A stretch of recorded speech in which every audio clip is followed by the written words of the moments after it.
હાલો મિત્રો, અમે આવી ગઈ છીએ મોટા દડવા. ત્યાં છે ઝીંગેશ્વર મહાદેવનું મંદિર. તો તમને પણ ભોળાનાથના દર્શન કરાવો. હાલો, અમે આવી ગયા છીએ મંદિરમાં ભોળાનાથના દર્શન કરવા. કાળ ભૈરવ દાદાનું મંદિર છે, તેના પણ દર્શન કરી લેજો. જય કાળ ભૈરવ દાદા. હવે મંદિરમાં પ્રવેશ કરીએ છીએ.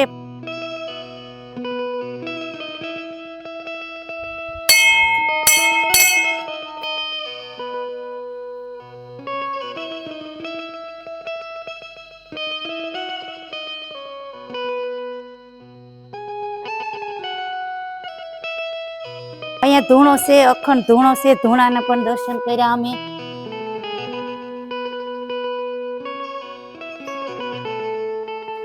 સંત થઈ જશે આનંદદાસ બાપુ, એની પણ મૂર્તિ છે, એના દર્શન કરી લો. બસ